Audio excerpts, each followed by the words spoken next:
সুপ্রিয় শিক্ষার্থীরা, গুরু ক্লাবের পক্ষ থেকে বিসিএস প্রিলিমিনারি মাস্টারি ৪৭তম বিসিএস অ্যাডভান্স কোর্সের আজকের ক্লাসে তোমাদের স্বাগত জানাচ্ছি।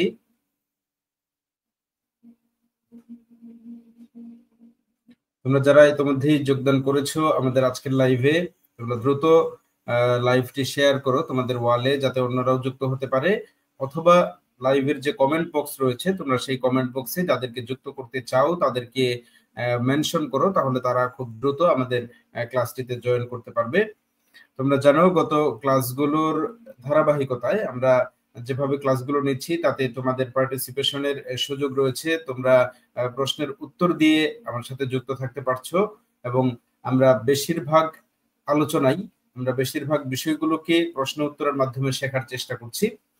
তন্দ্রা মন্তব্য করেছো, আসসালামু আলাইকুম স্যার। ওয়ালাইকুম আসসালাম। তোমরা লাইভটি দ্রুত শেয়ার করো, অন্যদেরকে যুক্ত হওয়ার সুযোগ করে দাও। আমরা ধারাবাহিকভাবে যেভাবে কার্ডগুলোর ভিত্তিতে আলোচনা করে যাচ্ছি, তোমরা জানো ইতিমধ্যেই আমরা বাংলা এবং ইংরেজি গ্রামারের কিছু অধ্যায় সম্পন্ন করেছি। আবু হুরায়রা মন্তব্য করেছো, আসসালামু আলাইকুম স্যার, যশোর থেকে আমি সঙ্গে আছি। ওয়ালাইকুম আসসালাম। যশোর থেকে সঙ্গে থাকার জন্য আবু হুরায়রাকে ধন্যবাদ। অন্যদেরকেও যুক্ত করার জন্য তোমরা লাইভটি শেয়ার করবে অথবা লিংক তাদের কাছে পাঠিয়ে দিবে। তোমরা যারা শেয়ার করবে তারা শেয়ার করার পর মন্তব্যে জানালে আমি তাদেরকে আজকের ক্লাসের যে লেকচার শিটটি রয়েছে, আজকের ক্লাস শেষে আমাদের এই গুরুত্বপূর্ণ লেকচার শিটটি তোমাদেরকে পিডিএফ আকারে পাঠিয়ে দেওয়া যাবে। পরবর্তীতে তোমরা সেখান থেকে পড়ে আজকের কার্ড সম্পর্কে, আজকের লেসন সম্পর্কে তোমরা ভালো ধারণা নিতে পারবে। মন্তব্য পেয়েছি অর্নিল হৃদয়ের ফ্রম সিলেট, ধন্যবাদ জানাচ্ছি হৃদয়কে সিলেট থেকে যোগদান করার জন্য। সোহেল রানা মন্তব্য করেছো, দিনাজপুর থেকে যুক্ত হয়েছে আমাদের সাথে। সোহেল রানাকেও আমাদের আজকের ক্লাসে স্বাগত জানাচ্ছি। আমরা ক্লাসের মূল আলোচনায় চলে যাচ্ছি। তোমরা এখানে দেখতে পাচ্ছ তিনটি ছবি রয়েছে, যে ছবি তিনটিতে আমরা দেখানোর চেষ্টা করেছি গুরু ক্লাব অ্যাপ সম্পর্কে। তোমরা ইতোমধ্যেই গুরু ক্লাবের এই অ্যাপটি থেকে ধারণা পেয়েছো নিশ্চয়ই। যে গুরু ক্লাবের অ্যাপটি আমরা যখন ডাউনলোড করি, আমরা যে স্ক্রিনটি দেখতে পাচ্ছি, এই স্ক্রিনের সবার উপরে বাম পাশে যে লোগোটি রয়েছে এটি হচ্ছে গুরু ক্লাব এর লোগো। যে লোগো ব্যবহার করলে আমরা যে লোগোটি দেখে আমরা প্লে স্টোর থেকে গুরু ক্লাবের অ্যাপটি ডাউনলোড করব। অ্যাপ ডাউনলোড করার পর আমরা সবার বাম পাশে যে ছবিটি দেখতে পাচ্ছি, এই ছবির মতো একটি ইন্টারফেস আসবে। এটি হচ্ছে গুরু ক্লাব অ্যাপ্লিকেশনটির হোম পেজ আমরা বলতে পারি। সেখানে বোল্ড করে বা বড় করে যে অংশটি দেখানো হয়েছে এটি হচ্ছে গুরু ক্লাব অ্যাপের সেই কাঙ্ক্ষিত কোর্স, যে কোর্সের মাধ্যমে বিসিএস প্রিলিমিনারি পরীক্ষার্থীরা বা যে কোনো চাকরির পরীক্ষার্থীরা তাদের প্রস্তুতি এগিয়ে নিতে পারবে। এখানে আমরা কার্ডের ভিত্তিতে সম্পূর্ণ প্রিলিমিনারির সিলেবাসটিকে ৪৭টি কার্ডে ভাগ করেছি এবং ধারাবাহিকভাবে প্রত্যেকটি পরীক্ষার্থী এই পুরো সিলেবাসকে ধারাবাহিকভাবে এখানে পড়ার সুযোগ পাবে, এখানে পরীক্ষা দেওয়ার সুযোগ পাবে, এখানে এক্সারসাইজের সুযোগ পাবে। এরপরের ছবিতে আমরা দেখিয়েছি, যদি কেউ লাইব্রেরি সেকশন থেকে আমাদের এই অধ্যায়গুলো বিষয়ভিত্তিক পড়তে চায় তাহলে তার পড়ার জন্য আমরা বিষয়ের ভিত্তিতে সম্পূর্ণ লাইব্রেরি সেকশনটিকে সাজিয়েছি, যেখানে একজন পরীক্ষার্থী একই সাথে পড়ার প্রস্তুতি নিতে পারবে বইয়ের বিকল্প হিসেবে এবং সে প্র্যাকটিস করতে পারবে। এরপরে আমরা একটি ছবি, তৃতীয় যে ছবিটি দেখতে পাচ্ছি, এখানে প্র্যাকটিস করার সুযোগ হিসেবে আমরা রেখেছি যে এখানে যেভাবে তোমরা প্রশ্নের নমুনা দেখছো, যে কোনো পরীক্ষাতে আমরা এ ধরনের প্রশ্ন আসতে দেখি। এই প্রশ্নগুলো এভাবে আমরা যদি পড়ি, মনে রাখি এবং অপশনগুলো যদি আমরা বুঝে পড়ি, তাহলে আমাদের যে কোনো চাকরির পরীক্ষায় আমরা সঠিকভাবে মনে রেখে বুঝে উত্তর করতে পারবো। তাই আমাদের ক্লাসের যে আলোচনা, সেই আলোচনার ধরনেও আমরা কিছুটা পরিবর্তন এনেছি, যেখানে তোমাদের পার্টিসিপেশনের সুযোগ থাকবে। তোমাদের জন্য প্রশ্ন করব, তার আগে মন্তব্য করে নিচ্ছি। মিসেস মায়া মন্তব্য করেছো, আসসালামু আলাইকুম স্যার, কেমন আছেন? আমি বগুড়া থেকে আছি। মায়াকে ধন্যবাদ, আমি ভালো আছি। ওয়ালাইকুম আসসালাম। নাহিদ আহমেদ মন্তব্য করেছো গাজীপুর থেকে, ধন্যবাদ নাহিদকে। মেঘলা আকাশ মন্তব্য করেছো ঢাকা থেকে, মেঘলাকে ধন্যবাদ জানাচ্ছি। অরূপ ঘোষ মন্তব্য করেছো ঝিনাইদহ থেকে, অরূপকে ধন্যবাদ। এবং তোমাদেরকে জানিয়ে রাখছি, আমরা ক্লাসের যে ধারাবাহিকতা, সেই ধারাবাহিকতা অনুসারে আমাদের যেভাবে আমরা লেসনগুলোকে এগিয়ে নিচ্ছি, এইভাবে লেসনগুলোকে তোমরা যদি এগিয়ে নিতে গিয়ে কোথাও কোনো সমস্যা মনে করো, সেটি অবশ্যই তোমরা আমাকে মন্তব্য করে জানাবে। আমি তোমাদের যে কোনো জিজ্ঞাসার উত্তর দেওয়ার চেষ্টা করব পরবর্তীতে। আমরা চলে যাচ্ছি আমাদের প্রশ্ন উত্তর সেকশনে। তোমাদের জন্য রয়েছে প্রথম প্রশ্ন, তোমরা দেখতে পাচ্ছ। প্রথম প্রশ্নটি হচ্ছে চুজ দ্য কারেক্ট ওয়ান। এখানে 4টি অপশন রাখা হয়েছে। He, you and I are present. He, you and I are present. এরপর রয়েছে I, he, you are present. You, he and I are present. আমরা এখানে কোন উত্তরটিকে সঠিক উত্তর বলবো? সঠিক উত্তর মন্তব্য করে জানাও। যে প্রশ্নটি রয়েছে আশা করি তোমরা দেখতে পাচ্ছ প্রশ্নটি। প্রশ্নটি হচ্ছে he, you and I are present. He, you and I are present. I, he, you are present. You, he and I are present. আমরা কোনটিকে সঠিক উত্তর বলবো? কার কাছে কোনটিকে সঠিক উত্তর মনে হয় তোমরা দ্রুত মন্তব্য করে জানাও। আমি প্রশ্নের ব্যাখ্যাটি চলে যাচ্ছি। সোহেলের মন্তব্য করেছো স্যার প্রশ্নটি দেখা যায় না। আমি এখন সম্ভবত দেখা যাচ্ছে, তোমরা দেখতে পেলে মন্তব্য করে দ্রুত জানাও। প্রশ্নটি দেখা যাচ্ছে কিনা মন্তব্য করে জানাও, এবং যদি প্রশ্ন দেখা যায় তাহলে তোমার কাছে কোনটিকে সঠিক উত্তর মনে হয় তোমরা সঠিক উত্তর জানালে আমি এই প্রশ্নের উত্তর ব্যাখ্যা সহ তোমাদেরকে দেওয়ার চেষ্টা করব। প্রথমে সোহেল রানা মন্তব্য করেছে অপশন ডি, অর্থাৎ you, he and I are present. যদি ডি কে আমরা সঠিক উত্তর হিসেবে নেই তাহলে ডি কে আমরা কেন সঠিক উত্তর বলবো এবং অন্যান্য অপশনগুলোকে কেন সঠিক উত্তর বলবো না সেই ব্যাখ্যা আমরা করব। মিসেস মায়া মন্তব্য করেছে অপশন এ। দেখা যাক আমরা কোনটিকে সঠিক উত্তর হিসেবে নেই, সেজন্য একটু অপেক্ষা করতে হবে। আমরা আরেকটু মন্তব্য আশা করছি তোমরা যারা আছো, যাদের কাছে যেটি মনে হয়। সাফিয়া খাতুন মন্তব্য করেছে অপশন এ। দেখা যাক আমরা কোন উত্তরটিকে সঠিক বলবো, আমরা এটি ব্যাখ্যা করব। খুবই গুরুত্বপূর্ণ একটি নিয়ম, বিভিন্ন পরীক্ষাতেই আমরা এই জায়গা থেকে প্রশ্ন আসতে দেখি, বিভিন্ন ভাবে প্রশ্ন আসতে পারে। নিয়মটি খুব শর্ট টেকনিকের মাধ্যমে আমরা মনে রাখার চেষ্টা করব, তাহলে যে কোনো পরীক্ষায় আমরা এই সংক্রান্ত উত্তর দিতে পারবো। আমরা চলে যাচ্ছি প্রশ্নের উত্তরে। তোমরা দেখতে পাচ্ছ এখানে আমরা যদি একটু অ্যানালাইসিসে যাই তাহলে আমরা প্রথমেই পাবো হি, ইউ এন্ড আই। আমরা এখানে পার্সন দেখতে পাচ্ছি একই সাথে একই বাক্যে, প্রত্যেকটি বাক্যে আমরা 3টি করে পার্সন দেখতে পাচ্ছি। এই হি পার্সনটি হচ্ছে, তোমরা জানো হি এর অপশনটি হচ্ছে আমরা এটা কি বলে থার্ড পার্সন, ইউটাকে আমরা বলি সেকেন্ড পার্সন এবং আইটাকে আমরা বলি ফার্স্ট পার্সন। এটাকে যদি আমরা বলি 3, এটাকে যদি আমরা বলি 2, এটাকে যদি আমরা বলি 1, তাহলে আমরা সহজে মনে রাখতে পারবো।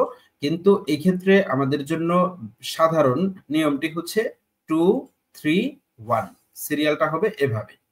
প্রথমে 2 মানে হচ্ছে সেকেন্ড পার্সন, সেকেন্ড পার্সনের জন্য হবে ইউ সবার আগে। তারপরে থার্ড পার্সনের জন্য হি হবে ইউ এর পরে বা সেকেন্ড পার্সনের পরে, এবং সব শেষে থাকবে আই। অর্থাৎ প্রথমে হবে সেকেন্ড পার্সন, তারপরে হবে থার্ড পার্সন, এরপরে হবে ফার্স্ট পার্সন। নিয়মটা হচ্ছে 2, 3, 1। এভাবে যদি আমরা চিন্তা করি তাহলে অপশন ডি হবে সঠিক উত্তর। যারা অপশন ডি উত্তর করেছো তাদের উত্তর সঠিক হয়েছে। যাদের উত্তর সঠিক হয়নি তারা নিয়মটাকে এভাবে একটু বোঝার চেষ্টা করো। এখানে বলা হয়েছে রুল 3, 2, 3, 1। এই 2টাকে বোঝানো হচ্ছে সেকেন্ড পার্সন। তোমরা দেখতে পাচ্ছ এই সেকেন্ড পার্সন ইউ, ইউটা হচ্ছে সেকেন্ড পার্সন আমরা জানি, যেটিকে আমরা মধ্যম পুরুষ বলি বাংলা ব্যাকরণে। এরপর রয়েছে 3 বলতে বোঝানো হচ্ছে থার্ড পার্সন। থার্ড পার্সন বলতে আমরা যেটিকে নাম পুরুষ বলি, সেটা হি হতে পারে, সি হতে পারে, প্লুরালের জন্য দে হতে পারে, অথবা কোনো নাম হতে পারে, যেমন শফিক হতে পারে, রফিক হতে পারে। এ ধরনের কোনো নাম বোঝাইলেও আমরা সেটিকে থার্ড পার্সন বলি। এরপর ফার্স্ট পার্সন হবে। ফার্স্ট পার্সন বলতে 1 বোঝানো হচ্ছে। 1 অর্থ হচ্ছে ফার্স্ট পার্সন। ফার্স্ট পার্সন হচ্ছে সিঙ্গুলারের জন্য আই হতে পারে অথবা প্লুরালের জন্য উই হতে পারে। যেভাবেই হোক না কেন আমরা এই সিরিয়ালটিকে মনে রেখে উত্তরটি করব 2, 3, 1। তাহলে আমাদের উত্তর আর ভুল হবে না। এই ক্ষেত্রে ব্যতিক্রম হচ্ছে রুলের ক্ষেত্রে 1, 2, 3ও হতে পারে, কোনো কোনো সময় 1, 2, 3 হবে। কখন হবে সেটা বলা হয়েছে ফর রিগ্রেট অথবা অ্যাপোলজি।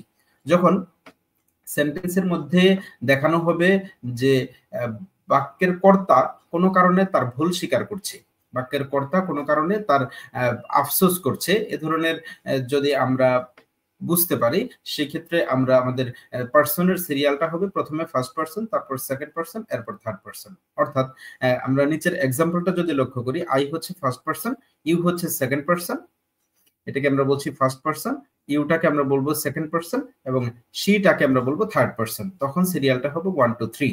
সেন্টেন্সের বাকি অংশ পড়লে তোমরা নিশ্চয়ই বুঝতে পারবে you I, you and she are guilty for this fault, অর্থাৎ আমরা এই ভুলের জন্য অনুতপ্ত, আমরা এই ভুল স্বীকার করে নিচ্ছি। এরকম ভুল স্বীকার করা অর্থ বোঝালে তাহলে আমাদের পার্সনের সিরিয়ালটা হবে 1 2 3। এটা আমরা মনে রাখবো। আশা করি তোমরা বুঝতে পারছো। যদি তোমাদের বুঝতে কোথাও সমস্যা হয়, দেখতে সমস্যা হয়, অবশ্যই তোমরা মন্তব্য করে জানাবে। আমরা চলে যাচ্ছি আমাদের পরের আলোচনায়। তোমাদের জন্য আরো একটি সহজ প্রশ্ন, you have already dash your task. এখানে আমরা কোনটিকে সঠিক উত্তর বলবো? You have already dash your task. এখানে মূল ভার্বের 4টি ফর্ম দেওয়া আছে, ডু, ডিড, ডান, ডুইং। আমরা কোনটিকে সঠিক উত্তর করব, সঠিক উত্তর মনে করব, সেটিকে আমরা মন্তব্য করে জানাবো। এখনই তোমরা দ্রুত মন্তব্য করে জানাও কোনটিকে তোমরা সঠিক উত্তর মনে করছো। You have already done your task.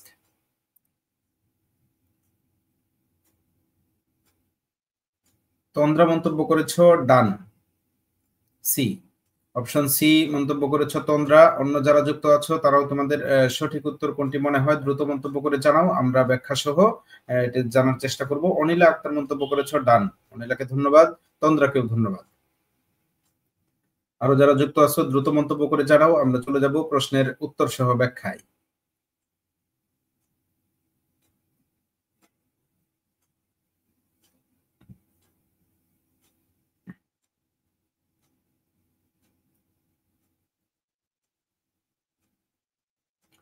মায়া উত্তর করেছো ডান, অর্থাৎ অপশন সি। রাকিব উত্তর করেছো option B, did. Sohel Rana মন্তব্য করেছো অপশন ডান। আমরা চলে যাচ্ছি প্রশ্নের ব্যাখ্যা সহ উত্তরে। এখানে তোমরা নিশ্চয়ই দেখতে পাচ্ছ আমরা যে সেন্টেন্সটি দিয়েছি, সেন্টেন্সের সাবজেক্ট হচ্ছে ইউ এবং অক্সিলারি ভার্ব হচ্ছে হ্যাভ। তারপরে এখানে একটি অ্যাডভার্ব রয়েছে অলরেডি। এরপরে মূল ভার্বটি কি হবে সেটা নিয়ে হচ্ছে আমাদের প্রশ্ন। এই মূল ভার্বের 4টি ফর্ম দেওয়া আছে। এটিকে আমরা বলি প্রেজেন্ট ফর্ম বা V1, এটিকে আমরা বলি পাস্ট ফর্ম বা V2, এটিকে আমরা বলি ভার্বের থার্ড ফর্ম বা পাস্ট পার্টিসিপল ফর্ম, আর এটিকে আমরা ভার্বের কন্টিনিউয়াস ফর্ম বলতে পারি। তাহলে এই যে বিভিন্ন ফর্মগুলো আছে, আমরা কোন ফর্মটিকে সঠিক উত্তরের জায়গাতে নেব সেক্ষেত্রে আমাদের জানতে হবে যে এই সেন্টেন্স, প্রশ্নের সেন্টেন্সটি কোন টেন্স থেকে আছে। যদি আমরা টেন্স চিনতে পারি তাহলে আমরা এখানের ভার্বের মূল ফর্মটাও বুঝতে পারবো। এখানে অক্সিলারি ভার্ব আমি বলেছি হ্যাভ আছে।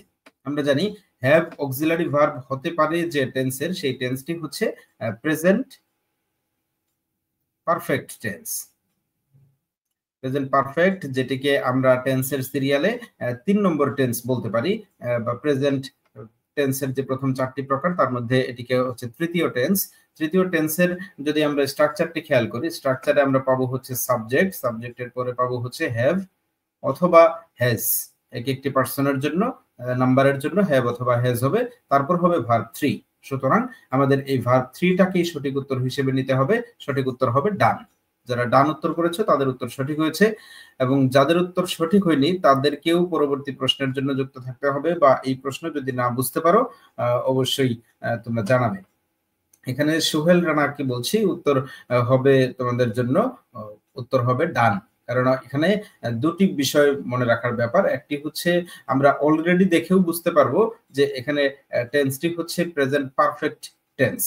প্রেজেন্ট পারফেক্ট টেন্সের ক্ষেত্রে স্ট্রাকচারে আমরা জানি ভার্বের পাস্ট পার্টিসিপল ফর্ম হবে। ইভেন শুধু প্রেজেন্ট পারফেক্ট না, পাস্ট পারফেক্ট হোক, ফিউচার পারফেক্ট হোক, যে কোনো পারফেক্ট টেন্সের ক্ষেত্রেই ভার্বের থার্ড ফর্ম অর্থাৎ ভার্বের পাস্ট পার্টিসিপল ফর্মটি বসবে। সেক্ষেত্রে আমাদের ভার্বের পাস্ট পার্টিসিপল ফর্ম রয়েছে অপশন সি তে ডান। সঠিক উত্তর হচ্ছে ডান। চলে যাচ্ছি আমরা পরের প্রশ্নে।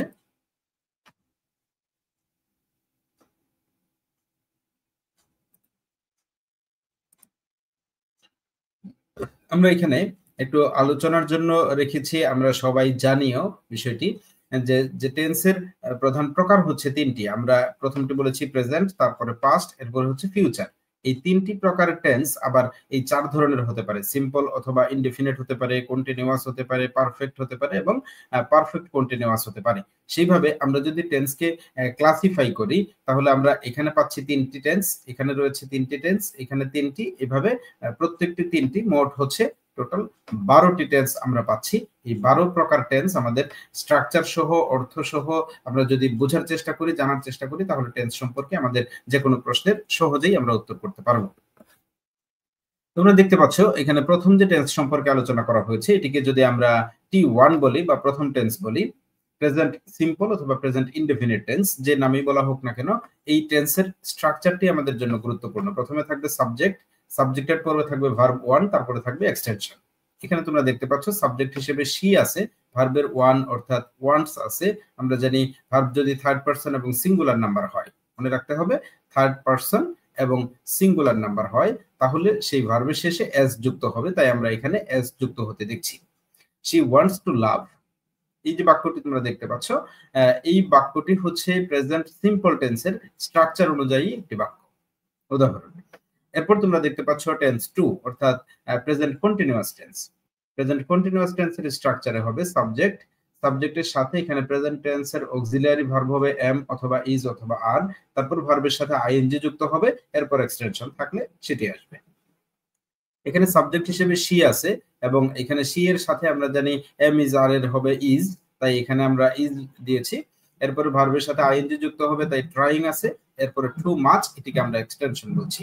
একইভাবে আমরা যদি প্রেজেন্ট পারফেক্টের স্ট্রাকচারে খেয়াল করি, যেটি একটু আগে আমরা প্রশ্নে দেখলাম, সাবজেক্টের সাথে হ্যাজ অথবা হ্যাভ থাকবে, তারপরে ভার্ব 3 থাকবে এবং এক্সটেনশন থাকবে। এক্ষেত্রে মনে রাখা জরুরি হ্যাজ হচ্ছে শুধুমাত্র যেটা বলেছি থার্ড পারসন, সিঙ্গুলার হলে সেই ক্ষেত্রে হবে হ্যাজ, আর অন্য সকল ক্ষেত্রে হবে হ্যাভ। এটি আমরা মনে রাখবো। তাহলে শি আছে, শি যেহেতু থার্ড পারসন সিঙ্গুলার তাই এখানে হ্যাজ হয়েছে, তারপরে ভার্বের পাস্ট পার্টিসিপল ডান হয়েছে, এরপর এক্সটেনশন।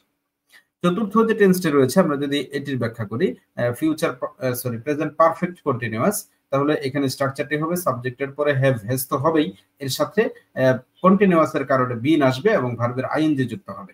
তাহলে এই ইট হচ্ছে এখানে সাবজেক্ট, হ্যাজ হচ্ছে ইট এর কারণে থার্ড পারসন সিঙ্গুলারের কারণে, এরপরে বিন হবে, তারপরে ভার্বের সাথে আইএনজি যুক্ত হয়েছে রেইনিং, এরপরে ফর 3 ডেজ। এখানে টেন্সের কারণেই একটি সময়ের সম্পৃক্ততা থাকবে। সময়ের সম্পৃক্ততার ক্ষেত্রে যদি আমরা অনির্দিষ্ট সময় বোঝাই তাহলে আমরা ফর ব্যবহার করব এবং সুনির্দিষ্ট সময়ের ক্ষেত্রে আমরা সিন্স ব্যবহার করব। আমরা চলে যাচ্ছি পরের অংশে। এখানে পাস্ট টেন্সের 4টি ফর্ম দেখানো হয়েছে। তোমরা যদি আমাকে সঠিকভাবে শুনতে না পাও অবশ্যই মন্তব্য করে জানাবে, এবং এখনো যারা যুক্ত হয়নি তাদেরকে যুক্ত করার জন্য তোমরা লাইভটি শেয়ার করবে। তোমরা দেখতে পাচ্ছ এখানে আমরা বলছি পাস্ট সিম্পল টেন্স আমরা কোনটিকে বলবো, কোন স্ট্রাকচারটিকে বলবো, এটিকে আমরা বলছি 5 নম্বর টেন্স বা T5। তাহলে এখানে স্ট্রাকচারটি প্রথমে রয়েছে সাবজেক্ট, সাবজেক্টের পরে হবে V2। V2 বলতে আমরা বলেছি পাস্ট ফর্ম, ভার্বের পাস্ট ফর্মকে আমরা বলছি V2, এরপর এক্সটেনশন থাকলে সেটি আসবে। এখানে তাহলে যেটি হবে এখানে শি ওয়েন্ট বলা আছে, এটি হবে শি, এই ওয়েন্ট শব্দটি হচ্ছে ভার্ব 2। আর তোমরা জানো মূল ভার্বটি হচ্ছে গো। গো এর পাস্ট ফর্ম হচ্ছে ওয়েন্ট, গো এর পাস্ট পার্টিসিপল ফর্ম হচ্ছে গন। এখানে যেহেতু আমরা ভার্ব 2 বলেছি তাই ওয়েন্ট ফর্মটি এখানে বসবে, আমরা সেটিকেই এখানে ব্যবহার করেছি। বাক্যের বাংলা অর্থটি হবে এরকম, সে ঢাকা গেল। এইরকম ল যুক্ত শব্দ, এটি অতীত বোঝায়, অতীত বোঝানোর কারণে এটিকে আমরা বলছি পাস্ট সিম্পল টেন্স বা পাস্ট ইনডেফিনিট টেন্স। টেন্স 6 এ যদি আমরা বলি তাহলে আমরা এখানে স্ট্রাকচার পাবো হচ্ছে সাবজেক্ট, সাবজেক্টের পরে আসবে ওয়াজ অথবা ওয়ার হবে, ওয়াজ হবে সিঙ্গুলারের জন্য, ওয়ার হবে প্লুরালের জন্য আমরা জানি, এরপর ভার্বের সাথে আইএনজি হবে, এক্সটেনশন হবে। এখানে সাবজেক্ট হিসেবে শি আছে, তারপর ওয়াজের সাথে রাইডিং আছে, ভার্বের পাস্ট ভার্বের কন্টিনিউয়াস ফর্ম, এরপরে এ বাইক হচ্ছে এক্সটেনশন বা অবজেক্ট। এরপরে আমরা T7 যদি চিন্তা করি এটি হচ্ছে পাস্ট পারফেক্ট টেন্স। এখানে তোমরা দেখতে পাচ্ছ স্ট্রাকচার হবে সাবজেক্ট, তারপরে হেড হবে, এরপর ভার্বের থার্ড ফর্ম হবে, তারপর এক্সটেনশন হবে, অর্থাৎ শি এর পরে হেড ডান, এই হেড হচ্ছে অক্সিলারি ভার্ব এবং তারপরে ভার্ব 3 ফর্ম হবে V3, তাই done the job before you called me. এখানে একটি নতুন করে যে বিষয়টি মনে রাখার বিষয় এখান থেকে প্রশ্ন আসতে দেখা যায় সেটি হচ্ছে বিফোর এবং আফটার। এটি আমরা মনে রাখবো, বিফোর এবং আফটার থাকবে হচ্ছে এই পাস্ট পারফেক্ট টেন্সের ক্ষেত্রে।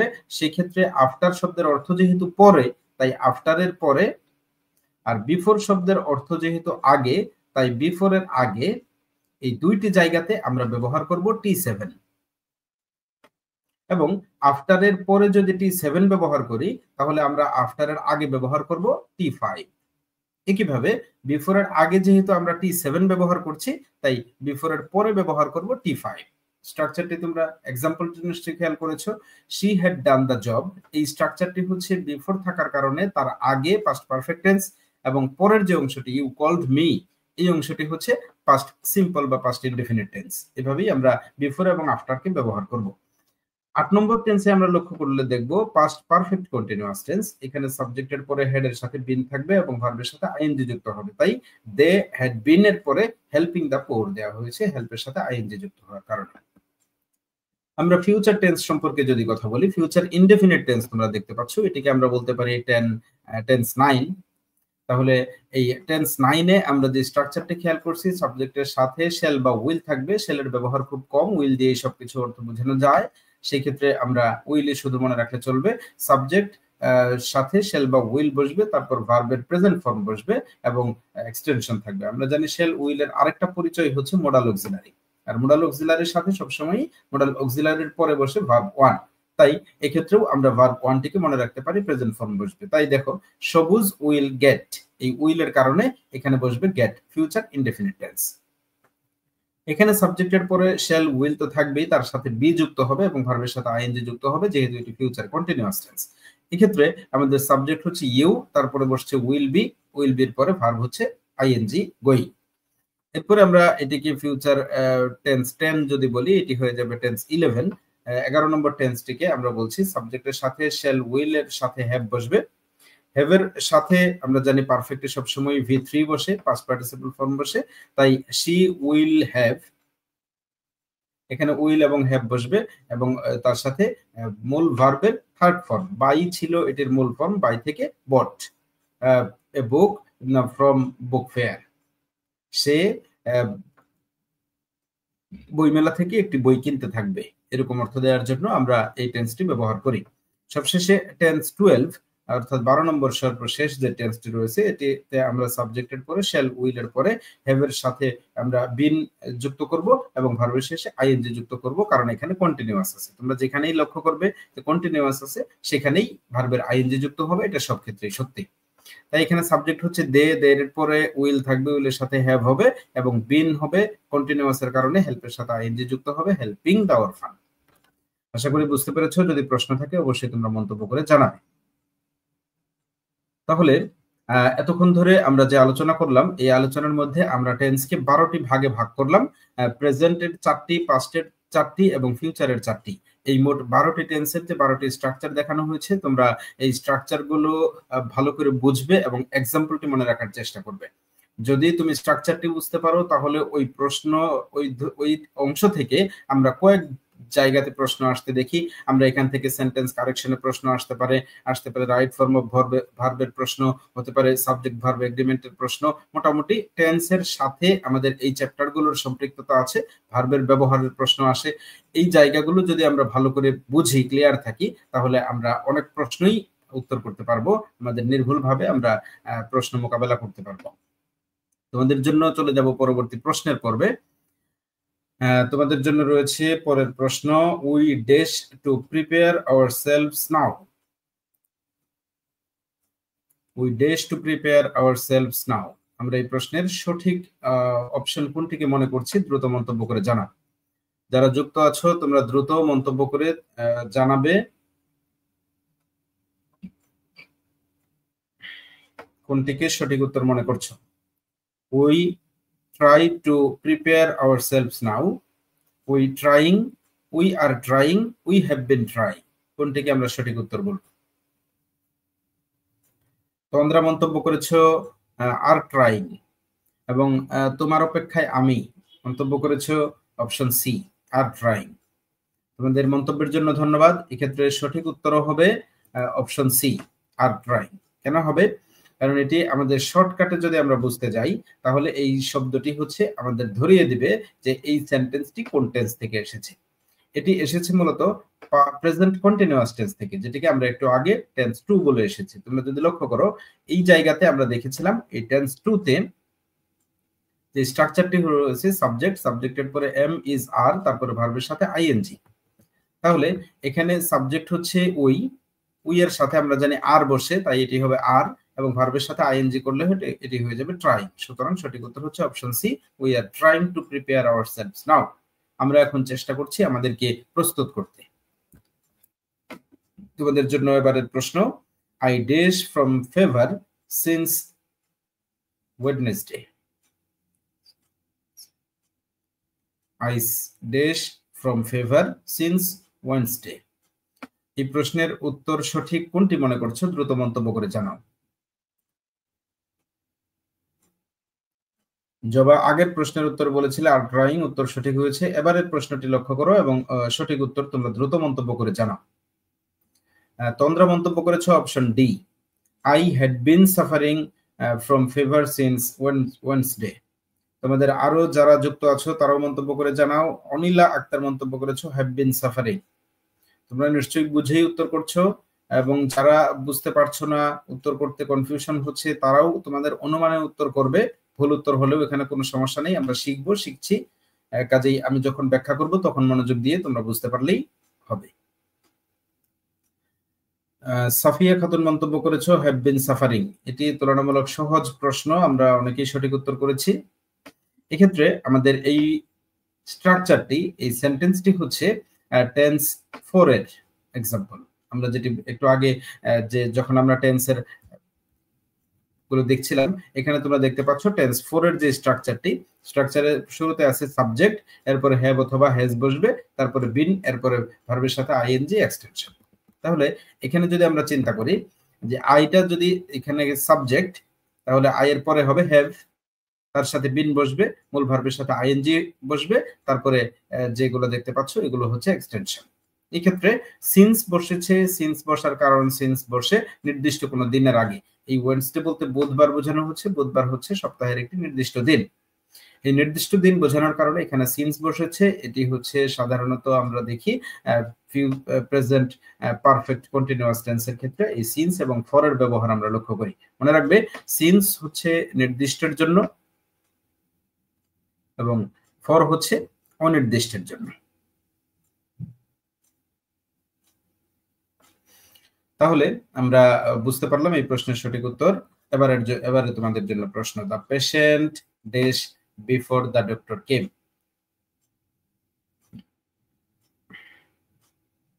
খুবই জনপ্রিয়, খুবই বেশিরভাগ সময় প্রশ্ন আসতে দেখা যায় যে লাইনটি থেকে আমরা অনেক সময় এটি সম্পর্কে, এই লাইন আমরা এমনিতেও বলে থাকি যে ডাক্তার আসার আগেই রোগী মারা গেল।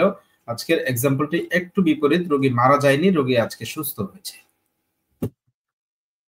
তোমরা দেখতে পাচ্ছ এই প্রশ্নের সঠিক উত্তর তোমরা কোনটিকে মনে করছো দ্রুত মন্তব্য করে জানাও।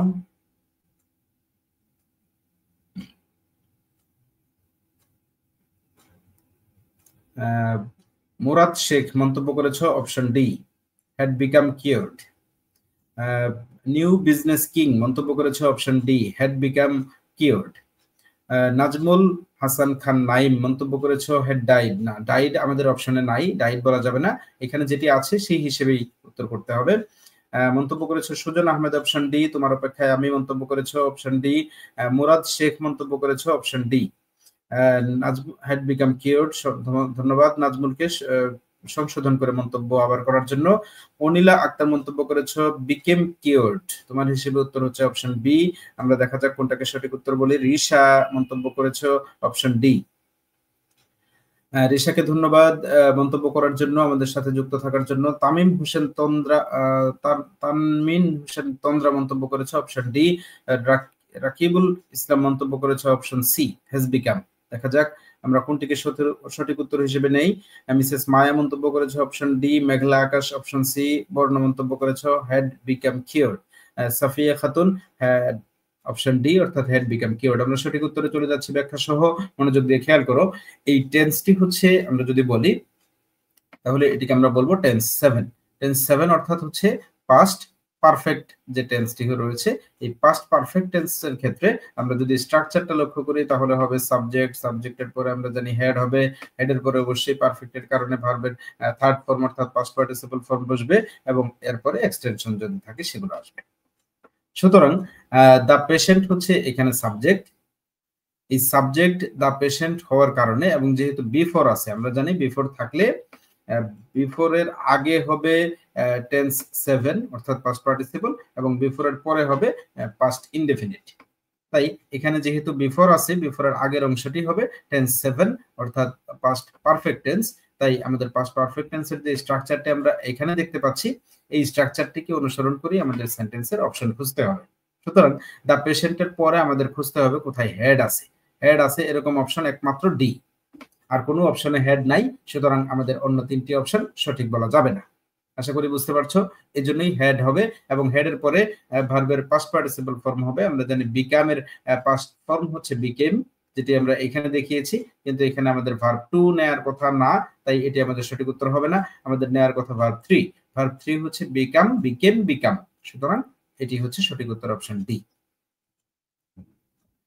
আশা করি বুঝতে পারছো। তোমাদের কোনো কথা শুনতে সমস্যা হলে, কোনো অংশ বুঝতে অসুবিধা হলে অবশ্যই তোমরা মন্তব্য করে জানাবে। আমি খুব দ্রুতই তোমাদের উত্তর বোঝানোর চেষ্টা করব। আমরা পরবর্তী প্রশ্নে চলে যাচ্ছি। তোমাদের জন্য এবারের প্রশ্ন হচ্ছে, মাই mentor will be dash me for my improvement. My mentor will be dash me for my improvement. আমরা এই চারটি অপশন থেকে কোনটিকে সঠিক উত্তর মনে করছি দ্রুত মন্তব্য করে জানাবো। My mentor will be dash me for my improvement. আমরা কোনটিকে সঠিক উত্তর মনে করছি? রাকিবুল ইসলাম মন্তব্য করেছে অপশন ডি।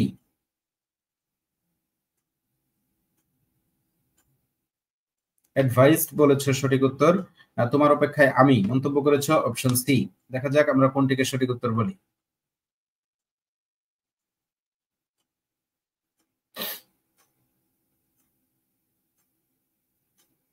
সুজন আহমেদ মন্তব্য করেছে অপশন সি। মুরাদ শেখ মন্তব্য করেছে অপশন এ। অনেকেই অনেক অপশন আমরা করছি, দেখা যাক আমরা কোনটিকে সঠিক উত্তর বলি। আরো যারা যুক্ত আছো দ্রুত মন্তব্য করে জানাও। তোমাদের মন্তব্য পেলেই আমি ব্যাখ্যা সহ উত্তরে চলে যাব। মিসেস মায়া মন্তব্য করেছে অপশন ডি। একটু আগে যে উত্তরগুলো আমরা দেখলাম, সেই উত্তরগুলো আমরা যে প্রক্রিয়ায় উত্তরের দিকে গেলাম, যে প্রক্রিয়ায় আমরা প্রশ্নটি সমাধান করেছি, সেইভাবেই আমরা এটিও চিন্তা করব। ঋষা মন্তব্য করেছে অপশন সি, অ্যাডভাইসড। দেখা যাক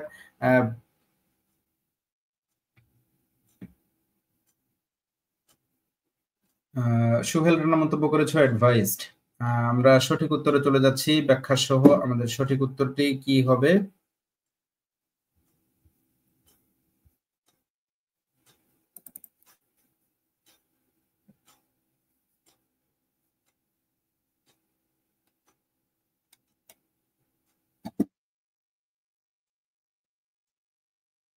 লক্ষ্য করছো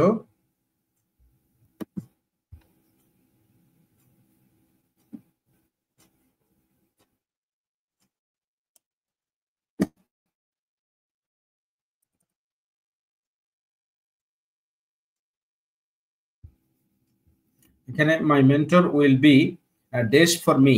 আমরা যদি পুরো সেন্টেন্সটি, রাকিবুল মন্তব্য করেছো বি অথবা ডি অথবা বি। দেখা যাক আমরা কোনটিকে সঠিক উত্তর বলতে পারি।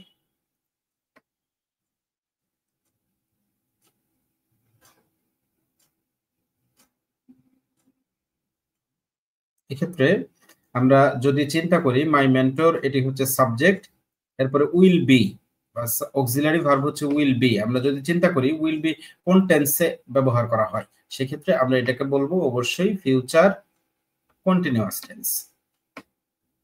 ফিউচার কন্টিনিউয়াস টেন্সের অ্যাক্টিভ ভয়েসের বাক্য এটি, কারণ হচ্ছে এই মিটা হচ্ছে এখানে অবজেক্ট। আমার মেন্টর আমাকে, মানে আমার যিনি পর্যবেক্ষক, আমার যিনি গাইড করেন, আমার গাইড আমাকে অ্যাডভাইস করেন বা অ্যাডভাইস করবেন, করতে থাকবেন, এরকম সেন্টেন্সের জন্য আমরা জানি, যেহেতু এটাকে আমরা বলেছি ফিউচার কন্টিনিউয়াস, ফিউচার কন্টিনিউয়াসের ক্ষেত্রে আমরা জানি ভার্বের কন্টিনিউয়াস ফর্ম বসবে বা আইএনজি যুক্ত হবে। সুতরাং সঠিক উত্তর হবে অপশন বি। আমরা যদি একটু আগে যে স্ট্রাকচার গুলো লক্ষ্য করলাম, এখানে লক্ষ্য করো তোমরা, ফিউচার কন্টিনিউয়াস টেন্স অর্থাৎ টেন্স 10 যেটি রয়েছে, এই টেন্স থেকে প্রশ্নটা করা হয়েছে। ইউ উইল বি, এখানে আমরা মূল ভার্বের গোয়িং দেখেছিলাম। ইউ উইল বি গোয়িং, এই গোয়িং হওয়ার কারণ হচ্ছে এটি ফিউচার কন্টিনিউয়াস টেন্স বা অক্সিলারি ভার্ব হবে উইল বি। একই ধরনের এক্সাম্পল এখানে দেওয়া হয়েছিল। তোমরা অনেকেই এটিকে সঠিক উত্তর ভাবে চিন্তা করোনি। তোমাদেরকে পরবর্তী প্রশ্নগুলোর উত্তর আরো চিন্তা করে দেওয়ার জন্য বলা হলো। এখানে সঠিক উত্তর হবে advising. My mentor will be advising me. আমার মেন্টর আমাকে উপদেশ দিতে থাকবেন ফর মাই ইমপ্রুভমেন্ট, আমার উন্নয়নের জন্য, উন্নতির জন্য। আশা করি তোমরা বুঝতে পেরেছো।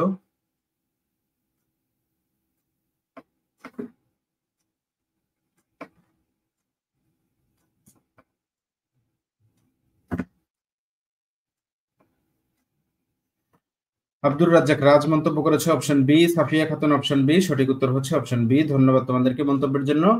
এবারে আমরা চলে যাচ্ছি পরের প্রশ্নে। তোমাদের জন্য এবারের প্রশ্ন, বাংলাদেশ দেশ achieving huge foreign direct investment within 2050। 2050 সালের মধ্যে বাংলাদেশ বিপুল পরিমাণে প্রত্যক্ষ বৈদেশিক বিনিয়োগ পেতে থাকবে। সেক্ষেত্রে আমরা এই ক্ষেত্রে কোন অংশটিকে বা ভার্বের কোন ফর্মটিকে সঠিক উত্তর মনে করব এই গ্যাপটি ফিল করার জন্য তোমরা মন্তব্য করে দ্রুত জানাও।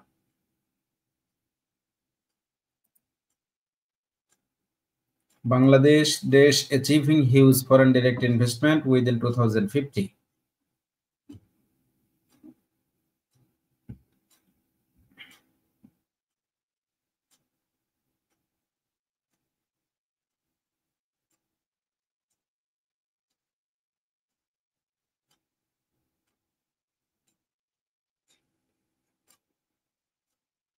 সুজন আহমেদ মন্তব্য করেছো ও অপশন ডি অর্থাৎ উইল হ্যাভ বিন।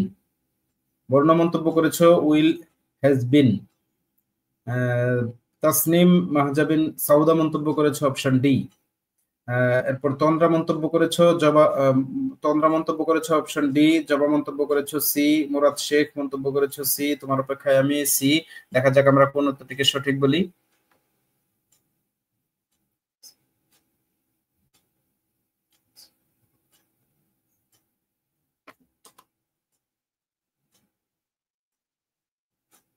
আমরা চলে যাচ্ছি ব্যাখ্যা সহ উত্তরে। এটি যেহেতু আমরা প্রত্যেকটা অপশনেই উইল পাচ্ছি, আমরা লক্ষ্য করবে প্রত্যেকটা প্রশ্নে অপশনে যেহেতু উইল আছে, সুতরাং এটা ফিউচার টেন্স। এবং ফিউচার টেন্স শুধু নয়, ফিউচার টেন্সের সাথে এখানে যেহেতু মূল ভার্বের শেষে আইএনজি যুক্ত আছে, তার মানে হচ্ছে এটি একই সাথে ফিউচার তো হবেই, ফিউচার তো বটেই, ফিউচারের সাথে আইএনজি যুক্ত থাকা তার মানে ফিউচার কন্টিনিউয়াসও হবে। সেক্ষেত্রে বাংলাদেশ উইল অ্যাচিভিং যদি আমরা চিন্তা করি তাহলে হবে না, কারণ উইলের সাথে বি থাকতে হবে যদি ফিউচার কন্টিনিউয়াস বলি। সুতরাং এটা ফিউচার কন্টিনিউয়াস বলতে পারছি না, আমাদের বলতে হবে ফিউচার পারফেক্ট কন্টিনিউয়াস। তাহলে আমরা সঠিক জায়গাতে আছি। ফিউচার পারফেক্ট কন্টিনিউয়াস এই টেন্সটি হচ্ছে আমাদের টেন্সের সিরিয়ালের 12 নম্বর টেন্স। আমরা যদি 12 নম্বর টেন্সের স্ট্রাকচারটা একটু চিন্তা করি তাহলে আমরা প্রথমেই পাবো হচ্ছে সাবজেক্ট, সাবজেক্টের পরে হবে উইল বা শেল থাকবে, তারপরে হ্যাভ থাকবে। এক্ষেত্রে বলে রাখি উইলের সাথে কখনোই হ্যাজ বসে না, সবসময় হ্যাভ বসে, হ্যাজ হবে না। সুতরাং সঠিক উত্তর সি হওয়ার কোনো সম্ভাবনা নেই। এখানে আছে হ্যাজ, উইলের সাথে আমরা জানি সবসময়ই হবে হ্যাভ। তারপরে আসো এর সাথে থাকবে বিন। বিন যেহেতু আমরা চিন্তা করছি স্ট্রাকচার অনুযায়ী, সুতরাং এটিও সঠিক উত্তর হবে না, এখানেও বিন নাই, এ বি কোনোটি সঠিক উত্তর হবে না। তাহলে এরপরে হবে ভার্বের আইএনজি ফর্ম। ভার্বের আইএনজি ফর্ম তো আমাদের প্রশ্নের মধ্যেই আছে অ্যাচিভিং, সুতরাং ওদিকে আমাদের না গেলেও চলছে। সঠিক উত্তর হচ্ছে এ বাদ, বি বাদ, সি বাদ, সঠিক উত্তর হবে ডি। আশা করি সবাই বুঝতে পারছো। Bangladesh will have bin achieving huge foreign direct investment within 2050। তোমরা যদি না বুঝতে পারো অবশ্যই মন্তব্য করে জানাবে, আমি চেষ্টা করব তোমাদেরকে আবার বোঝানোর। সুপ্রিয় শিক্ষার্থীরা, তোমরা যারা যুক্ত আছো তারা নিশ্চয়ই জানো গুরু ক্লাবের পক্ষ থেকে আমাদের এই ধারাবাহিক আয়োজনে আমরা বিষয় ভিত্তিক প্রত্যেকটি অংশকে, লেসনকে আমরা ধারাবাহিকভাবে চাকরি প্রার্থীদের জন্য বা যে কোনো প্রতিযোগিতামূলক পরীক্ষায় যারা অংশগ্রহণ করতে যাবে সকলের জন্য আমাদের এই বিশেষ আয়োজন। আমরা ক্লাসগুলোকে সহজে বোঝানোর জন্য চেষ্টা করি, তোমাদেরকে প্রশ্ন বোঝার, চিন্তা করার সুযোগ দিচ্ছি, তোমরা উত্তর মন্তব্য করছো। এই ইন্টারেক্টিভ ক্লাসটিতে তোমরা যদি অন্যদেরকে যুক্ত করতে চাও অবশ্যই তোমরা মন্তব্য করে তাদেরকে মেনশন করবে যেন তারা খুব সহজেই আমাদের ক্লাসটিতে জয়েন করতে পারে। আসাদকে ধন্যবাদ জানাচ্ছি মন্তব্যের জন্য, তোমার প্রতিও আমাদের পক্ষ থেকে শুভেচ্ছা। আমরা চলে যাচ্ছি পরবর্তী প্রশ্নে। আমরা টেন্সের আলোচনা থেকে একটু বের হয়ে আসলাম। তোমরা জানো আমাদের আজকের আলোচনার আরেকটি বিষয় হচ্ছে ওয়ার্ড বা সিনোনিম অ্যান্টোনিম। এই জায়গা থেকে আমাদের একটু পড়তে হয়, তারই ধারাবাহিকতা হিসেবে তোমাদের জন্য এবারের প্রশ্ন পিলফারেজ। পিলফারেজ এর সঠিক উত্তর তুমি কোনটাকে মনে করছো? পিলফারেজ এর সঠিক উত্তর পিলার, স্টিলিং, পিলগ্রিমেজ, ইনফরমেশন। 4টি অপশন দেওয়া রয়েছে, যেটি সঠিক উত্তর মনে করছো তার সঠিক উত্তর তোমরা দ্রুত মন্তব্য করে জানাও।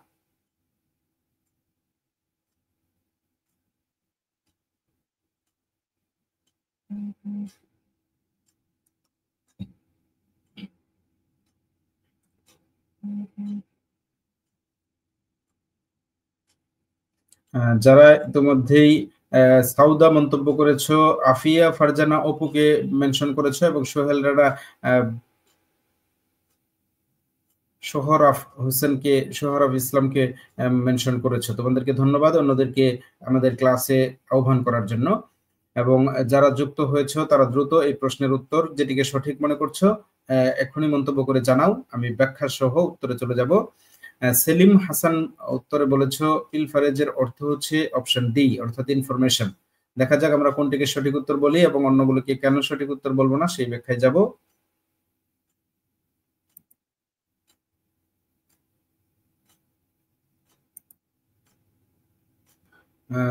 সেলিম বলেছো স্যার ডি হবে, দেখা যাক আমরা কোনটাকে সঠিক উত্তর বলি। এই ক্ষেত্রে সাউদা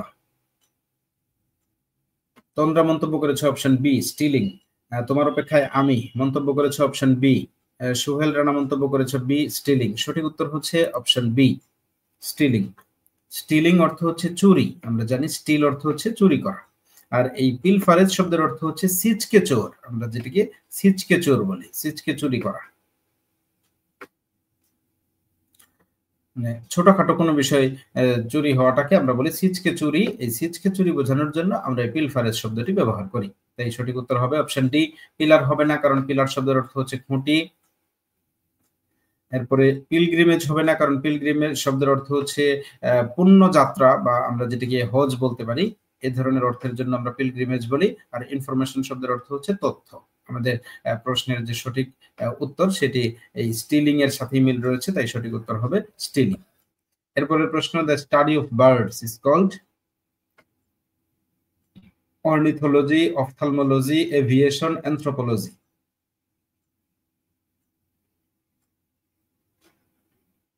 আমরা কোনটিকে সঠিক উত্তর মনে করছি? তোমরা যেটিকে সঠিক উত্তর মনে করছো এখনই মন্তব্য করে জানাও, আমি ব্যাখ্যা সহ উত্তরে চলে যাব। মোরাদ শেখ বলেছো অফথালমোলজি, সরি মোরাদ শেখ সম্ভবত আগের প্রশ্নের উত্তর বলেছে অপশন বি। সেই ক্ষেত্রে যদি অপশন ছোট হয় তোমরা ওই অপশনে থাকা শব্দটি উল্লেখ করে মন্তব্য করবে, তাহলে বুঝতে সহজ হবে। আমরা এবারের প্রশ্নের মন্তব্য আশা করছি তোমাদের কাছ থেকে, এক্ষুনি মন্তব্য করে জানাও। দ্য স্টাডি অফ বার্ড অর্থাৎ পাখি পালন বিদ্যাকে এক কথায় কি বলা হয়? তোমার অপেক্ষায় আমি মন্তব্য করেছ অপশন বি, অফথালমোলজি। দেখা যাক আমরা কোনটিকে সঠিক উত্তর বলি। তন্দ্রা বলেছ অপশন এ, অর্নিথোলজি। আরো যারা যুক্ত আছো মন্তব্য করে জানাও যে তুমি কোনটিকে সঠিক উত্তর মনে করছো। The study of birds. Option C বলেছো এভিয়েশন। মেঘলা আকাশ বলেছো অপশন সি। দেখা যাক আমরা কোনটিকে সঠিক উত্তর বলি। আমরা চলে যাচ্ছি প্রশ্নের ব্যাখ্যা সহ উত্তরে। যেহেতু স্টাডি আছে, স্টাডি অর্থ হচ্ছে এখানে বিদ্যা বা বিশেষ জ্ঞানকে বোঝানো হচ্ছে। আর বার্ডস আছে এখানে, বার্ডস হচ্ছে পাখি পালন। তাহলে পাখি পালনের বিদ্যাকে আমরা যদি চিন্তা করি এই অপশন থেকে, তাহলে আমরা যদি চিন্তা করি অ্যানথ্রোপোলজি, অ্যানথ্রোপোলজি হচ্ছে নৃবিজ্ঞান, অর্থাৎ মানুষের বিকাশ সম্পর্কে যে বিদ্যায় আলোচনা করা হয় এটি মানুষ সম্পর্কে বিদ্যা, সুতরাং এটি অপশনে সঠিক উত্তর হবে না। এরপর হচ্ছে এভিয়েশন। এভিয়েশন অর্থ হচ্ছে বিমান চালনার বিদ্যা, পাইলট যে বিষয়ে পড়াশোনা করে সেটিকে বলা হয় এভিয়েশন, এটিও সঠিক উত্তর হলো না। অফথালমোলজি বলতে বোঝানো হচ্ছে চক্ষু বিজ্ঞান, অর্থাৎ ডাক্তাররা চোখের বিষয়ে পড়াশোনা করে তাদেরকে বলা হয়, সেই বিদ্যাটাকে বলা হয় চক্ষু বিজ্ঞান। সুতরাং অফথালমোলজি বা চক্ষু বিজ্ঞান উত্তরটিও সঠিক নয়। আমাদের বাকি রইল অর্নিথোলজি। এই অর্নিথোলজি অর্থই হচ্ছে পাখি পালন বিদ্যা, সুতরাং সঠিক উত্তর হবে অর্নিথোলজি। এটি হচ্ছে সঠিক উত্তর। যারা অপশন এ উত্তর বলেছো তাদেরকে বিশেষভাবে ধন্যবাদ জানাচ্ছি। সোহেল রানা মন্তব্য করেছো অপশন এ, বর্ণ বলেছো অর্নিথোলজি। চমৎকার, তোমাদের উত্তর সঠিক হয়েছে। আমরা চলে যাচ্ছি পরের প্রশ্নে। এবারের প্রশ্ন, a person who writes dictionaries, যে ব্যক্তি ডিকশনারি লেখে তাকে কি বলা হয়? ক্যাকোগ্রাফার, অটোক্রেট, কার্টোগ্রাফার না লেক্সিকোগ্রাফার? আমরা কোনটিকে সঠিক উত্তর মনে করব? যারা আমার সাথে যুক্ত আছো তোমাদেরকে ধন্যবাদ জানাচ্ছি। অন্যদেরকে যুক্ত করার জন্য তোমরা অবশ্যই লাইভটি দ্রুত শেয়ার করে দিবে, এবং যারা আজকের এই ক্লাস লেকচার পেতে চাও তারা অবশ্যই মন্তব্যে জানাবে। আমি তোমাদেরকে ক্লাস লেকচারটি পিডিএফ করে পাঠাবো।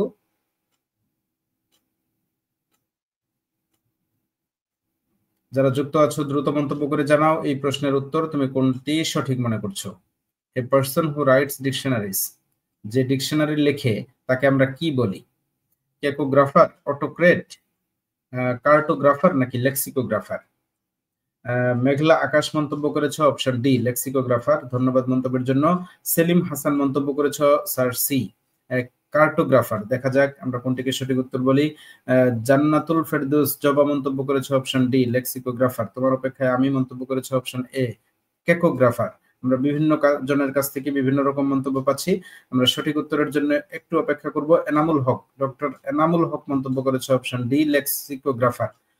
ধন্যবাদ মন্তব্যের জন্য। রিসা মন্তব্য করেছে অপশন ডি, লেক্সিকোগ্রাফার। দেখা যাক, আমরা চলে যাচ্ছি প্রশ্নের ব্যাখ্যা সহ সঠিক উত্তরে। এখানে আমরা মনে রাখবো ডিকশনারি বা অভিধান যিনি লিখেন তাকে বলা হয় লেক্সিকোগ্রাফার। সুতরাং সঠিক উত্তর হচ্ছে ডি। আমরা অন্য তিনটি একটু বোঝার চেষ্টা করি। ক্যাকোগ্রাফার, অটোক্রেট এবং কার্টোগ্রাফার। ক্যাকোগ্রাফার হচ্ছে যিনি কঠিন বানান বা কঠিন পড়া পড়তে পারেন, কঠিন বর্ণ উদ্ধার করতে পারেন, তাকে আমরা ক্যাকোগ্রাফার বলি। অটোক্রেট যিনি স্বৈরাচার বা নিজের শাসনে দেশ চালান তাদেরকে আমরা অটোক্রেট বলি। এবং কার্টোগ্রাফার যিনি বিভিন্ন নকশা বা এই জাতীয় বিষয়গুলোকে, এই জাতীয় বিদ্যার পারদর্শী হন, তাদেরকে আমরা কার্টোগ্রাফার বলি। এরপর সঠিক উত্তর হচ্ছে লেক্সিকোগ্রাফার, যিনি অভিধান বিষয় লিখেন, পড়েন এবং অভিধানের বিষয়ে যিনি জানেন তাকে বলা হয় লেক্সিকোগ্রাফার। মন্তব্যের জন্য সকলকে ধন্যবাদ। চলে যাচ্ছে পরের প্রশ্নে। ব্লু চিপস রেফার্স, এখানে তোমরা ব্লু চিপস দেখতে পাচ্ছ, এটি হচ্ছে এক ধরনের ফ্রেজ, এটি একটি বিদেশি শব্দ। এই ব্লু চিপস শব্দটিকে আমরা কোন অপশনের জন্য অ্যাপ্রোপ্রিয়েট মনে করছি? Industrial share to be safe investment, a collection of books, এবং দেখতে পাচ্ছি rule made by government, the essential point. আমরা কোনটিকে সঠিক উত্তর বলবো? Industrial share to be safe investment, a collection of books, a rule made by government, the essential point. কোনটিকে তোমরা সঠিক উত্তর মনে করছো? মন্তব্য করে জানাও।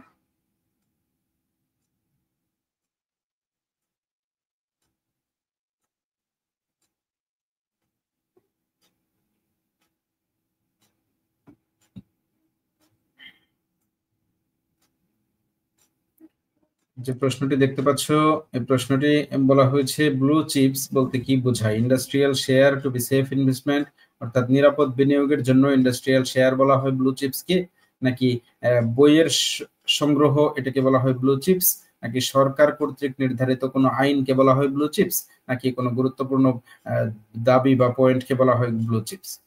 আমরা সঠিক উত্তর যদি চিন্তা করি, আমরা এর মধ্যে মন্তব্য পেয়েছি। বদরুজ্জামান বলেছে অপশন ডি, তোমার অপেক্ষায় আমি বলেছি অপশন ডি। এগুলো যদি আগের প্রশ্নের জন্য হয়ে থাকে তাহলে উত্তর সঠিক হয়েছে, এবং বর্তমানে যে প্রশ্নটি তোমরা দেখতে পাচ্ছ ব্লু চিপস, এই প্রশ্নের সঠিক উত্তর কোনটি মনে করছো? এই তো আমি উত্তর পেয়েছি। তোমার অপেক্ষায় আমি অপশন এ উত্তর করেছো। সামিয়া চৌধুরী মন্তব্য করেছে অপশন এ, সালমা চৌধুরী মন্তব্য করেছে অপশন এ। তোমাদেরকে ধন্যবাদ। সঠিক উত্তর হচ্ছে option A, industrial share to be safe investment, অর্থাৎ নিরাপদ বিনিয়োগের যে ইন্ডাস্ট্রিয়াল শেয়ার তাকে বলা হয় ব্লু চিপস। আর যেটি রয়েছে কালেকশন অফ বুকস, এটিকে বলা হয় বিবলিওগ্রাফি। তোমরা মনে রাখবে বিবলিওগ্রাফি কে বলা হয় collection of books. A rule made by government, এটিকে আমরা অর্ডিন্যান্স বলতে পারি। দ্য এসেনশিয়াল পয়েন্ট, গুরুত্বপূর্ণ কোনো কিছুকে আমরা বোঝানোর জন্য অন্য কোনো শব্দ ব্যবহার করতে পারি, কিন্তু ব্লু চিপস বলতে বোঝানো হচ্ছে industrial share to be safe investment.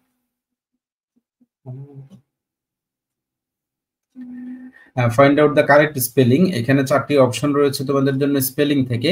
আমাদের এই কার্ডে যেহেতু আমরা স্পেলিং সম্পর্কে আলোচনা করেছি, তোমরা স্পেলিং সম্পর্কেও কার্ডের টপিক ডিটেলস থেকে পড়ে নিতে পারবে।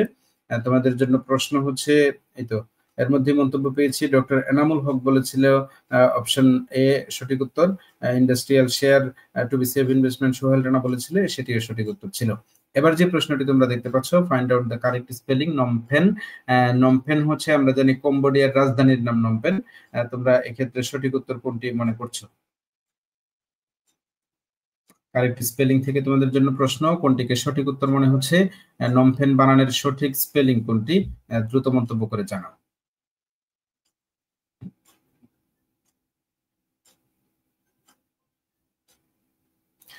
সেলিম হাসান মন্তব্য করেছ বি হবে। দেখা যাক আমরা কোনটিকে সঠিক উত্তর বলি, তোমার অপেক্ষায় আমি। মন্তব্য করেছ অপশন এ। দেখা যাক নমফেন সঠিক বানান আমরা কোনটিকে বলি। এক্ষেত্রে এই বানানটি একটু ব্যতিক্রমী, এখানে কিছু বর্ণ আছে যেগুলো সাইলেন্ট, বানানের জন্য লেখার ক্ষেত্রে আসবে। রাকিবুল ইসলাম মন্তব্য করেছে অপশন এ। সঠিক উত্তর হচ্ছে এখানে অপশন ডি। এখানে সঠিক উত্তরটি তোমরা ভালো করে লক্ষ্য করবে যে বানানটি রয়েছে শুরুতে পিএইচ, এই পিএইচ এর উচ্চারণ থাকছে না, এবং এখানে শেষে থাকছে এইচ, এই এইচ এরও উচ্চারণ থাকবে না। এই যে আন্ডারলাইন করা বর্ণগুলো, এগুলো শুধুমাত্র লেখার ক্ষেত্রে আসবে, বলার ক্ষেত্রে আসবে না। তাই আমরা এই বানানটি বিশেষভাবে মনে রাখবো, খুবই গুরুত্বপূর্ণ এটি, এখান থেকে প্রশ্ন আসতে দেখা যায়। আরেকটি প্রশ্ন রয়েছে তোমাদের জন্য, হুইচ ইজ কারেক্টলি স্পেলড।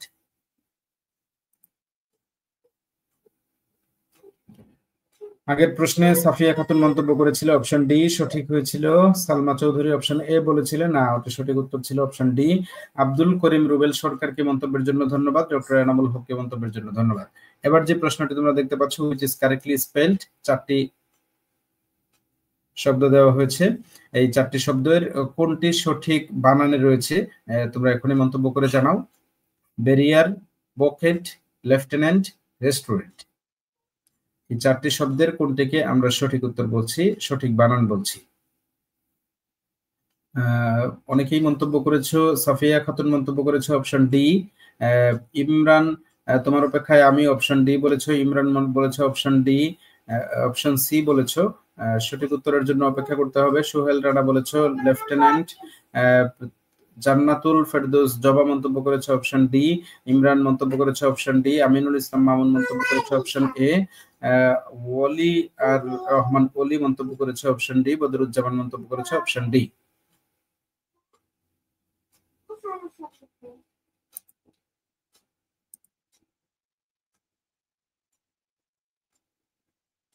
আমরা সঠিক উত্তর ব্যাখ্যা সহ চলে যাচ্ছি। এখানে প্রথম যে শব্দটি রয়েছে, এই শব্দের ভুলটা হচ্ছে এই জায়গাতে, এখানে এ হবে না, এখানে যদি ই হতো তাহলে এই বানানটি সঠিক হতো। এরপর এখানে ভুলটা হচ্ছে ই এর জায়গাতে, শেষের এই ইটি হবে না, ই না থাকলে এটি সঠিক হতো।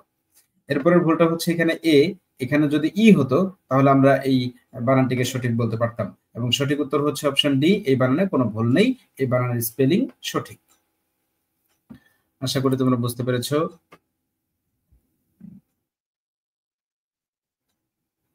পরের প্রশ্নে চলে যাচ্ছি তোমাদের জন্য। পরের প্রশ্ন, নাউন অফ দ্য ভার্ব লাফ।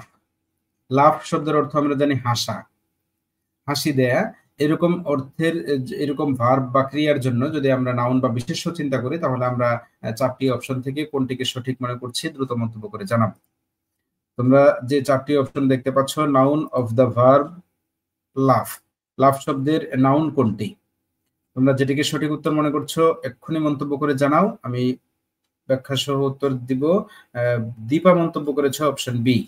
দীপাকে ধন্যবাদ খুব দ্রুত মন্তব্য করার জন্য। বাকি যারা আছো তারাও দ্রুত উত্তর করবে, মন্তব্য দ্রুত করবে, তাহলে আমি খুব দ্রুতই ব্যাখ্যা সহ উত্তরে চলে যেতে পারবো। সঠিক উত্তর হবে এই ক্ষেত্রে অপশন বি, অর্থাৎ লাফার। এই লাফার শব্দটি হচ্ছে এখানে নাউন, অর্থাৎ হাসি। আর লাফিং এটিও নাউন হতে পারে, এটি নাউন বা জিরান্ট বলা যেতে পারে, তবে সঠিক নাউন ফর্ম হচ্ছে লাফার, এবং লাফ যেটি এটি তো অবশ্যই ভার্ব আমাদের প্রশ্নেই রয়েছে, এবং লাফমেন্ট এরকম কোনো শব্দ আসলে নেই, সুতরাং এটি অপশনের সঠিক উত্তর হওয়ার সম্ভাবনা নেই। সঠিক উত্তর হচ্ছে অপশন বি। আমরা চলে যাব পরের প্রশ্নে। Adjective of the noun business. আমরা নাউন হিসেবে বিজনেস শব্দটি ব্যবহার করি, যার অর্থ হচ্ছে ব্যবসা বাণিজ্য। এই ব্যবসা বাণিজ্যের ক্ষেত্রে যে শব্দটি আমরা বিজনেস ব্যবহার করি, এই বিজনেস শব্দটির অ্যাডজেক্টিভ ফর্ম কি হবে? Businessman, business person, busy, busyman. তোমরা যেটিকে সঠিক উত্তর মনে করছো এখনই মন্তব্য করে জানাও। আগের প্রশ্নের উত্তরে মন্তব্য করেছিলে ডক্টর এনামুল হক, সোহেল রানা, সাফিয়া খাতুন, সকলের উত্তর সঠিক ছিল। এবারের প্রশ্নে মন্তব্য পেয়েছি ইমরান হোসেন, মন্তব্য করেছ option A businessman. Israt Jahan Dipa option A বলেছ। সঠিক উত্তরে আমরা যাব, তার আগে যারা যুক্ত আছো দ্রুত মন্তব্য করে জানাও। এক্ষেত্রে সঠিক উত্তর হচ্ছে অপশন সি বিজি। বিজি শব্দটি এসেছে বিজনেসম্যান থেকে।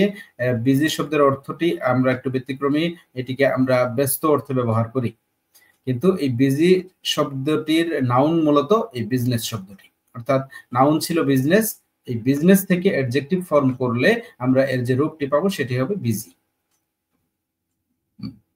আশা করি বুঝতে পেরেছো, এই প্রশ্নের সঠিক উত্তর হচ্ছে বিজি বা ব্যস্ত।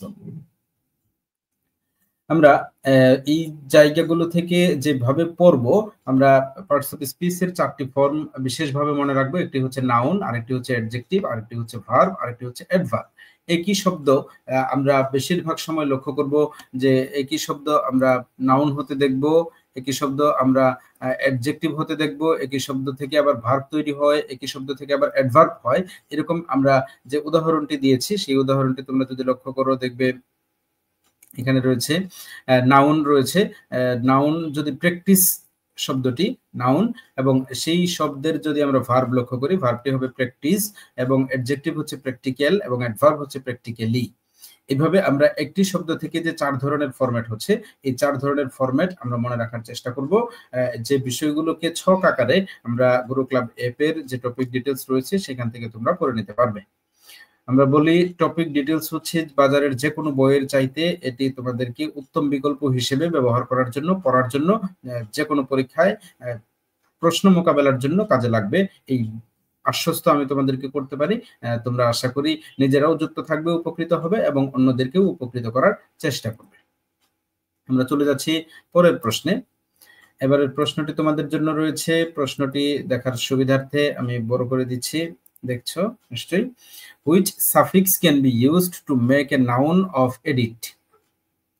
এখানে আমরা এডিট যে শব্দটি দেখতে পাচ্ছি ভার্ব, এই ভার্ব থেকে যদি আমরা নাউন করতে যাই তাহলে আমরা এডিটের সাথে কি যুক্ত করব, কোন সাফিক্সটি আমরা যুক্ত করব? আমরা জানি সাফিক্স হচ্ছে কোন শব্দের সাথে শেষের অংশে যেটি যুক্ত হয় আমরা সেটিকে সাফিক্স বলি। যাদের নিজস্ব কোনো অর্থ নেই, অন্য শব্দের সাথে যুক্ত হয়ে নতুন শব্দ গঠন করে, তাদেরকে আমরা সাফিক্স বলে থাকি। মন্তব্য করেছো মিসেস মায়া, বলেছো অপশন বি। রেজওয়ান আহমেদ বলেছো অপশন বি। রেজওয়ান আহমেদ বলেছো অর। ইমরান হোসেন বলেছো অপশন বি, অর্থাৎ সঠিক উত্তর হচ্ছে অপশন বি। মন্তব্যের জন্য তোমাদেরকে ধন্যবাদ জানাচ্ছি। এখানে ভার্বটি হচ্ছে এডিট, যার অর্থ হচ্ছে সম্পাদন করা। এখান থেকে যদি আমরা নাউন চিন্তা করি, এটি হচ্ছে ভার্ব, এখান থেকে নাউন চিন্তা করলে শব্দটি হবে এডিটর। আমরা জানি এডিটর শব্দের অর্থ হচ্ছে সম্পাদক, যিনি সম্পাদন করেন। সুতরাং নাউন বানানোর জন্য এডিটের সাথে অর যুক্ত করতে হয়েছে, তাই সঠিক উত্তর হবে অপশন বি। তোমরা জানো সাফিক্স, যে সাফিক্স গুলো আমরা ব্যবহার করি, আমরা শব্দের শেষে আর যুক্ত করি, ও আর যুক্ত করি, যেটা আমরা একটু আগে দেখলাম। ইয়ার যুক্ত হতে পারে, যেমন কেরি থেকে কেরিয়ার, এরকম আই আর যুক্ত হবে, আই ও এন যুক্ত হবে যেমন সেশন, নেস যুক্ত হবে যেমন কাইন্ডনেস, হুড যুক্ত হবে যেমন ব্রাদারহুড, ডম যুক্ত হতে পারে যেমন ফ্রিডম, টিআইওএন সংযুক্ত হতে পারে যেমন এডুকেশন, এসআইওএন সংযুক্ত হতে পারে যেমন ডিসিশন, ফুল যুক্ত হতে পারে যেমন কেয়ারফুল, এল ওয়াই যুক্ত হতে পারে যেমন কেয়ারফুলি, ইএন যুক্ত হতে পারে যেমন শর্টেন, এফ ওয়াই যুক্ত হতে পারে যেমন ক্লারিফাই, আই এস ই যুক্ত হতে পারে যেমন কোয়েনসাইজ, এরপর যুক্ত হতে পারে মেন্ট, যেমন অ্যামিউজমেন্ট, এরকম শব্দের ক্ষেত্রে আমরা সাফিক্স ব্যবহার করছি। একইভাবে আমরা প্রিফিক্স ব্যবহার করতে পারি, যেমন ডিজ, যারা শব্দের শুরুতে বসবে, যেমন ডিজ অ্যালাউ, ডিসবার্সমেন্ট, এই ধরনের শব্দগুলোর শুরুতে আমরা ডিজ ব্যবহার করছি। এন হতে পারে যেমন এনরোলমেন্ট, এনকাউন্টার। এরপরে আইএল, ইল হতে পারে যেমন লজিক থেকে ইললজিক্যাল, মরাল থেকে ইমমরালের জন্য আইএম যুক্ত হতে পারে। ইন হতে পারে ইনসিকিউরড। আইআর হতে পারে যেমন ইররেগুলার। আন, ইউএন আন হতে পারে যেমন আনকাউন্টেবল। এরপরে মিস হতে পারে যেমন মিসবিহেভিয়ার। এরকম আমরা প্রিফিক্স ব্যবহার করে নতুন শব্দ গঠন করি, শব্দের অর্থের পরিবর্তন ঘটে, নতুন শব্দ তৈরি হয়। এগুলোর জন্য আমরা সাফিক্স এবং প্রিফিক্স থেকে বিভিন্ন সময় প্রশ্ন আসতে দেখি। যে বিষয়গুলো আমরা বিভিন্ন সময় পড়ে এসেছি, আমরা সেগুলো প্র্যাকটিস করব চাকরির পরীক্ষার জন্য। এই ছিল মোটামুটি তোমাদের জন্য আমার আজকের পরিবেশনা। আমরা ক্লাসগুলোতে যুক্ত থাকব, অন্যদেরকে যুক্ত হওয়ার সুযোগ করে দিব। সেই সাথে তোমাদেরকে ধন্যবাদ জানাচ্ছি শেষ পর্যন্ত ক্লাসে যুক্ত থাকার জন্য। সেলিম মন্তব্য করেছো, স্যার প্রতিদিন ক্লাস হয় কি? আমরা আমাদের যে গুরু ক্লাবের পেজটি রয়েছে ফেসবুক পেজে, আমরা প্রতি সপ্তাহের ক্লাস শিডিউল আমরা সপ্তাহের প্রথম দিনে আপলোড করে থাকি। সেই হিসেবে আমাদের ধারাবাহিকভাবে আমরা অধ্যায়ভিত্তিক ক্লাসগুলো এখন নিচ্ছি সপ্তাহে 3 দিন, শনিবার, সোমবার এবং বুধবার রাত 9টায়। তোমার মন্তব্যের জন্য ধন্যবাদ। এই সময়ে তোমরা এসে লাইভ ক্লাসে যুক্ত থাকবে, প্রশ্নের উত্তর করবে এবং সঠিক উত্তরটি জানার চেষ্টা করবে। সমস্যা হলে অবশ্যই জানাবে এবং অন্যদেরকে যুক্ত করবে, এই প্রত্যাশা রেখে আজ এখানে বিদায় নিচ্ছি। সকলকে ধন্যবাদ। আসসালামু আলাইকুম।